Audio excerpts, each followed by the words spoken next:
that willing suspension of disbelief for the moment which constitutes poetic faith.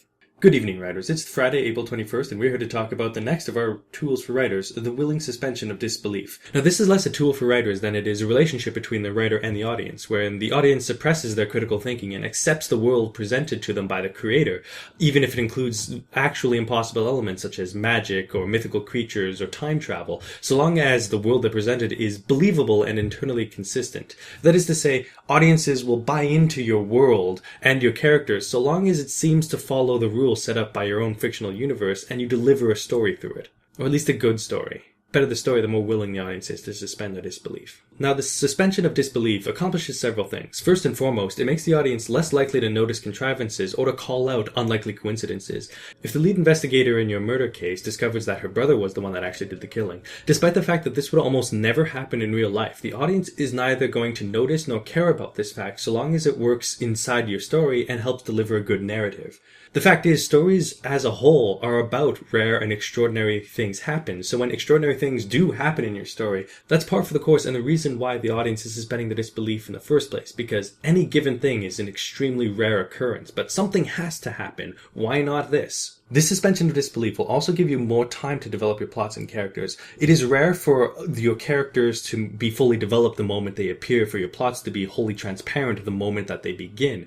And so the audience is not going to expect to understand everything that's going on at every point in your novel, so long as it's clear that you are at one point going to tell them what's going on.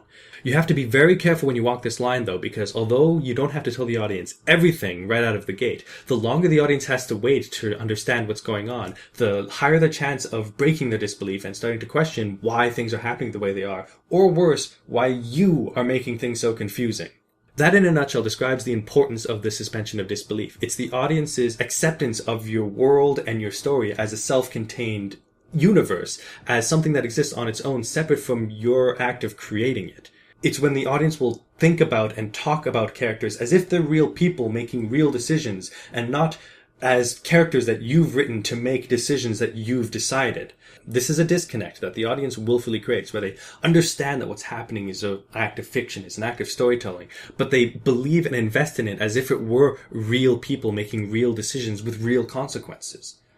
If you've ever heard someone talk about soap opera characters as if they were real people or celebrities, you understand how powerful the suspension of disbelief can be. And so maintaining the suspension of disbelief is crucial to storytelling, in most cases, because it involves the audience focusing and being invested in the story and the characters rather than the tools that you've used to create it. They're not focusing on the backdrop of the play. They're not focusing on the wires you're using to fly Peter Pan around. They're watching the actor portray the story and accepting it to some extent as real. That being said, you as a writer are as responsible for creating the suspension of disbelief as the audience is for buying into it. Suspension of disbelief isn't about creating physically believable universes. It's also creating one that has an internal logic and a believable set of rules. Now, what do I mean by believable? I don't mean plausible or even possible. Simply put, the rules that you've created in your world have to be consistent at every point. When you start breaking the rules that you've established earlier, your audience will notice, and it will force them out of that disbelief when they realize that the world that they've bought into isn't actually the world that they're being presented. And they start to notice all the cracks in the fourth wall, all of these creations that you've put into that. And this means that characters, plot points, and even minor details have to remain consistent, because if one breaks, everything falls apart. So when you introduce impossible elements like magic, time travel, or teleportation, you have to be sure that the way it works at the end of the novel is exactly the same as the way it worked at the beginning of the novel. Bear in mind, though, that everything that happens in your story still has to be somewhat plausible.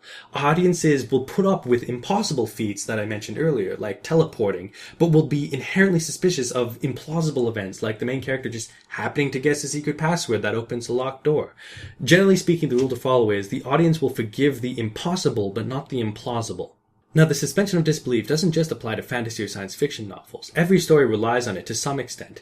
If your characters are going to a university that you've made up, you have to make sure that that university's rules and structures are believable as far as our understanding of what universities do. The audience will assume that everything in your world will work exactly the same way as it does in this world, except for all of the things that don't. So that means when you break the rules of this world, you have to be deliberate and consistent in the way you do so that the audience can realize that you're doing that and adjust their view of your reality to match what you've just told them.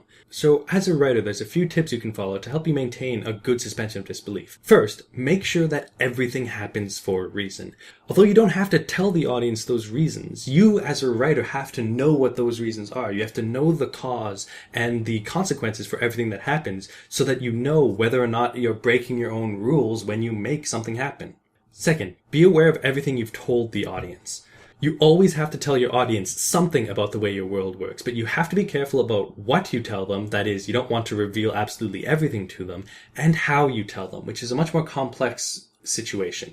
When a character tells another character about the rules of the world, and the audience hears that, they use that to inform their own knowledge about how the world works. But they will often be receptive to the idea that sometimes people are wrong. Characters might not have a good grasp about how things really work, and might be able to spread a little bit of misinformation that can make things more believable to the audience, or could even be used to justify things working a little bit differently down the line.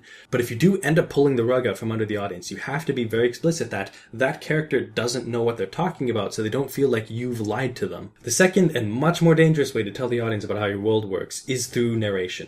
Because unless you're using some unreliable narrator tropes that were cliche in the 1960s, the audience is going to believe everything that told to them through narration as absolutely true. But even if you intend to follow these rules for your entire story, it becomes dangerous just in case you accidentally break them in some way you didn't perceive down the line.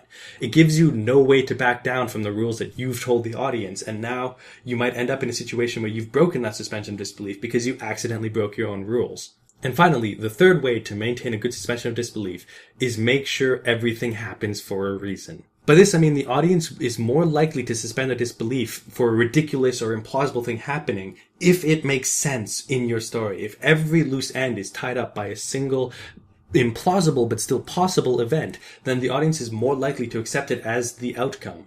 You have to be careful though not to go too far and make it a deus ex machina where a god just decides that all the problems are solved. But you do have some leeway to let ridiculous things happen if it ends up being the best way to end your story. Even if it's not the ending, even if it's just something that happens in the midway point. The fact is, people like spectacle, and they like amazing and interesting things happening. And though they're sometimes implausible or sometimes very close to impossible, if it tells an interesting story, it'll probably work. Perhaps the best way to understand how important the suspension of disbelief is in professional wrestling. Knowing that professional wrestling is fake, that it is staged and somewhat scripted, doesn't stop you from enjoying it. Just as real TV shows and novels are fiction and they're constructed, it's still telling a story that you can be invested in if only you take a step back. Don't focus too much on how it's being written or how it's being staged or how it's being acted, and enjoy the spectacle that's being created for you. And looking about how fans of professional wrestling can talk about it, both as something that is constructed and as a story that's being told, is a good way to understand how audiences navigate this suspension of disbelief, where they choose to focus on story and characters as if they're real when it's appropriate, but also understand that it is, at its heart, constructed. It is a fiction. And above all else, it doesn't matter that it's fake so long as it tells a good story. So that's all for this episode of the Young Writer's Log. Thank you for joining me on this exploration of the willing suspension of disbelief. Join me 2 weeks from now where I'm going to talk about antagonists and constructing an effective villain. Edmonton viewers, have you ever wanted to turn some of your spoken word into film, into a video? The Writers Guild of Alberta is hosting a Be a Video Poem Maker project, hosted by celebrated filmmaker Sean C. and nationally recognized spoken word poet Brandon Wint. This video project is focused on teaching you how to turn your spoken word into creative video and film. Information and links in the doobly-doo.